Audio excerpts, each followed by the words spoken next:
ఓం శ్రీ మహాగణాధిపతయే నమః. పరమ పావనమైనటువంటి కార్తీక మాసం. స్నానం, దానం, దీపం అన్ని మాసములలో గొప్పదైనటువంటి మాసం కార్తీక మాసం. అందరూ దేవతలలో గొప్పదైనటువంటి దేవత అమ్మ. అన్ని మంత్రములలో గొప్పదైనటువంటి మంత్రం గాయత్రి. అన్ని అక్షరములలో గొప్పదైనటువంటి అక్షరం ఓంకారం. అన్ని విద్యలలో గొప్పదైనటువంటి విద్య శ్రీ విద్య. అన్ని యంత్రములలో గొప్పదైనటువంటి యంత్రం శ్రీచక్రం. వీటి యొక్క దర్శన భాగ్యాలన్నీ ఆయా క్షేత్రములలో మనకు సందర్శింపచేయడానికి పవిత్రమైనటువంటి భారతదేశంలో పుణ్యం, భారత భూమి పుణ్యభూమి, కర్మభూమి, ధర్మభూమి గనక ఈ భూమిలో అనేకమైనటువంటి పుణ్యక్షేత్రాలను సందర్శింపచేయడానికి ఆర్వి ట్రావెల్స్ వారు ఎంతో కృషి చేస్తున్నారు. మనందరినీ తరింపచేయడానికి అత్యద్భుతమైనటువంటి రీతిలో ఈ వచ్చినటువంటి భక్తులకి ఏ విధమైనటువంటి అసౌకర్యములు లేకుండా ఆహారము కానీ, నివాసం కానీ, దర్శనీయమైనటువంటి స్థలములన్నీ కానీ వాళ్ళే ముందుగా టికెట్లు కొని మనకు చక్కగా దర్శనాన్ని చేయిస్తారు. గంటలు చూడరు. వీళ్ళకి 11 బ్రాంచీలు ఉన్నాయి. బెంగుళూరులో కూడా ఉన్నాయి. ఇప్పుడు నేను చెప్పేటువంటి ఒక్కొక్క క్షేత్ర వర్ణనని మీరన్నీ కళ్ళారా చూసుకోవడానికి, అనుమానాలకి దీని మీద ఉన్నటువంటి ఆ నెంబర్లను మీరు సంప్రదిస్తే అనుమానాలు తీరుస్తారు. ఇక అద్భుతమైనటువంటిది కాశీ. కాశీ విన్నాంగా పాపాలు పోయినాయి. కాశ్యాంతం మరణాన్ముక్తి. కాశీలోనే డుండి విఘ్నేశ్వరుడు, కాశీలోనే విశ్వేశ్వరుడు మహానుభావుడు దర్శనమిస్తాడు. జ్యోతిర్లింగం అంటారనమాట. మనకు ఈ భారతదేశంలో జ్యోతిర్లింగములు 12 జ్యోతిర్లింగములలో అష్టాదశ పీఠముతో ఉన్నటువంటివి 3 ఉన్నాయి. ఒకటి కాశీ, 2 శ్రీశైలం, 3 ఉజ్జయిని. ఇక్కడ ఉన్నటువంటి అమ్మవారి పేరు విశాలాక్షి, అన్నపూర్ణాదేవి మనకు దర్శనమిస్తుంది. ఒకానొక సమయమున మహానుభావునికి, ఈశ్వరుడికే బ్రహ్మహత్య దోషం వచ్చింది. అది ఒక కథ. బ్రహ్మకపాలం చేత్తో పట్టుకున్నాడు. ఎక్కడికి రావాలి? బ్రహ్మహత్యా దోషము లేని ప్రదేశము ఏది అంటే, బ్రహ్మహత్యా దోషము లేనటువంటి ప్రదేశము ఏది అంటే కాశీ.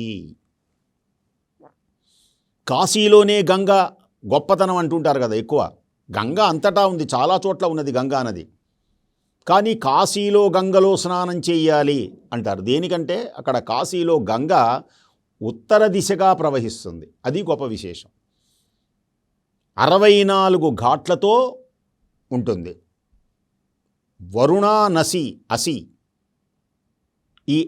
ఈ అసి ఘాట్ దగ్గర నుంచి 64 ఘాట్లు అన్ని పవిత్రమే. అందులో మణికర్ణికా ఘాట్ ఇంకా గొప్ప. మధ్యాహ్నం వేళ పార్వతీ సమేతుడైనటువంటి పరమేశ్వరుడు అక్కడ ఉంటాడు కనుక మణికర్ణికా ఘాట్లో మధ్యాహ్నం వేళ స్నానం చేస్తారు చాలా వెళ్ళి. ఇది కాక కేదార్నాథ్ అలా శివలింగం కూడా మనకు ఉంటుంది. ఒక శివలింగమా? అసలు కాశీలో లేనటువంటిదే లేదు. కాశీ అత్యద్భుతమైనటువంటి రీతిలో చాలా బ్రహ్మాండంగా అలంకరించారు. ఇప్పుడు ఇదివరకు వేరు, బానిస బ్రతుకుల్లో వేరు. ఈవేళ స్వేచ్ఛా జీవనంలో గడుపుతున్నటువంటి ఆనంద విశాల ప్రాంగణంలో స్వర్ణమయమైనటువంటి ఆ శిఖరం విన్నువీధిన్ చూడాలి మనం. విన్నువీధిన్ మిన్నుకు మిన్ను కంచున్ కన్పడునదే కాశికా విశ్వేసు దేవాలయగ్ర నిబద్ధోన్నత గోపురాగ్ర విలసద్గాంగేయు శృంగం సుమ్మాఠం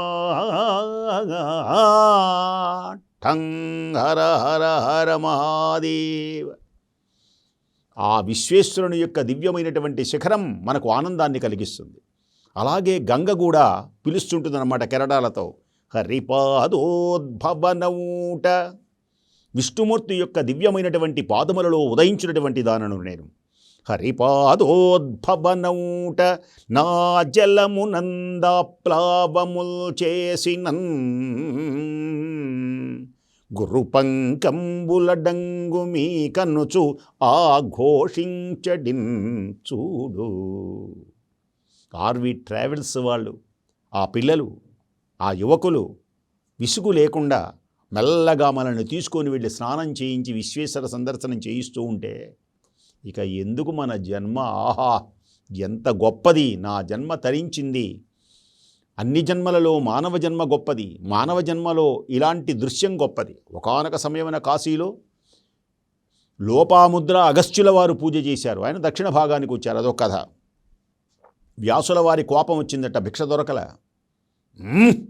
ఏమీ కాశీపురవాసులకు అహంకారమా అని అలా శపించబోతుంటే అన్నపూర్ణాదేవి వచ్చి, నాయన వ్యాస, ధాతవు, భారతశ్రుతి విధాతవు, కామ షట్క రిపు విజేతవు, నీకిలా కోపం ఉండదగునా? వేదవ్యాసుడవే అంటే వేదములు విభజించావని ఆ తల్లి భిక్ష పెడితే ఆ తల్లికి నమస్కరించాడు. ఇప్పటికీ అన్నపూర్ణాదేవి పేరు మీద అన్నదానం రోజు జరుగుతుంది అక్కడ.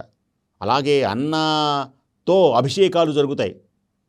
ఎన్ని అభిషేకాలు! ఆ దివ్యమైనటువంటి కాశీని సందర్శించి వివిధములైనటువంటి, అలాగే సంకట హనుమాన్ తులసీదాస్ ఉంటాడనమాట. అలాంటి తులసీదాస్ చేత ఆంజనేయ స్వామి వారు మనకు దర్శనం కలుగుతుంది. అలాగే మరొక క్షేత్రం అక్కడి నుంచి అయోధ్యకు తీసుకొని వెళతారు. అయోధ్యలో బాలరాముడు మహానుభావుడు తరిస్తామన్నమాట. ఆ రాముని మీద ఎన్ని జోలపాటలు! బాలరాముడు అంటారు ఆయన్ని. అక్కడే పుట్టాడు ఆయన మహానుభావుడు. జో అచ్యుతానంద జో జో ముకుంద. అంతేకాదు, పొట్ట లోపాలరిగేదాకా నిదురా పోరా, రామలాలి మేఘశ్యామలాలి. ఆ బుగ్గలతో ఆనందంతో అత్యద్భుతమైనటువంటి రీతిలో కొత్తగా మళ్ళా ప్రత్యక్షమైనాడు మనకు. 800 సంవత్సరాల తపస్సు ఫలితం వల్ల ఆ మసీదులని తొలగిపోయి ఆ రామచంద్రమూర్తి దివ్య అనుగ్రహాన్ని మనం పొందాం. రామ రామ భవసముద్ర సుఖధనావ ఏకరామనాం. ఆ రామనామము ఎంత గొప్పది అంటే, పరమ గోప్య పరమ దివ్య మంత్ర రామనాం, నిరాధారకో అధార ఏకరామనాం. రామ రామ రామ రామ రామ రామ రామ రామ రామ శ్రీరామ రామ రామ. అంతేకాదు, ఇంకొక విశేషం. బ్రహ్మదేవుడు అనుకున్నారట అందమైనటువంటి ఒక సరస్సు కావాలి అని. ప్రత్యక్షమైంది దాని పేరే మానస సరోవరం. దానిలో నుంచి ఒక పాయ చీలి ఆ అయోధ్యను చుట్టి వస్తుంది. దాని పేరే సరయూ నది. సరయూ నదిలో స్నానం చేసి ఆ బాలరాముని సందర్శిస్తారు అందరూ కూడా. అలాగే హనుమాన్ గడి, హనుమాన్ అక్కడ, ఆ రాముల వారు ఎక్కడుంటే ఆంజనేయ స్వామి వారు అక్కడ ఉంటాడు.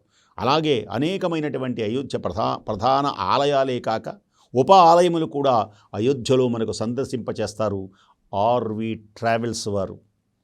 వారి యొక్క సేవకులు ఎంతటి సేవాభావంతో, ఆంజనేయ స్వామి వారు ఎలా రాముల వారి సేవ చేశాడో ఇక్కడ ఉన్నటువంటి స్టాఫ్ అందరూ అలా చేస్తారు. ఏ విధమైనటువంటి కష్టం లేకుండా జాగ్రత్తగా తీసుకొని వెళతారు. వారిని సంప్రదించి దర్శించి ఆనందించి పులకించి జన్మ తరింప చేసుకొనవలసిందిగా కోరుకుంటూ స్వస్తి.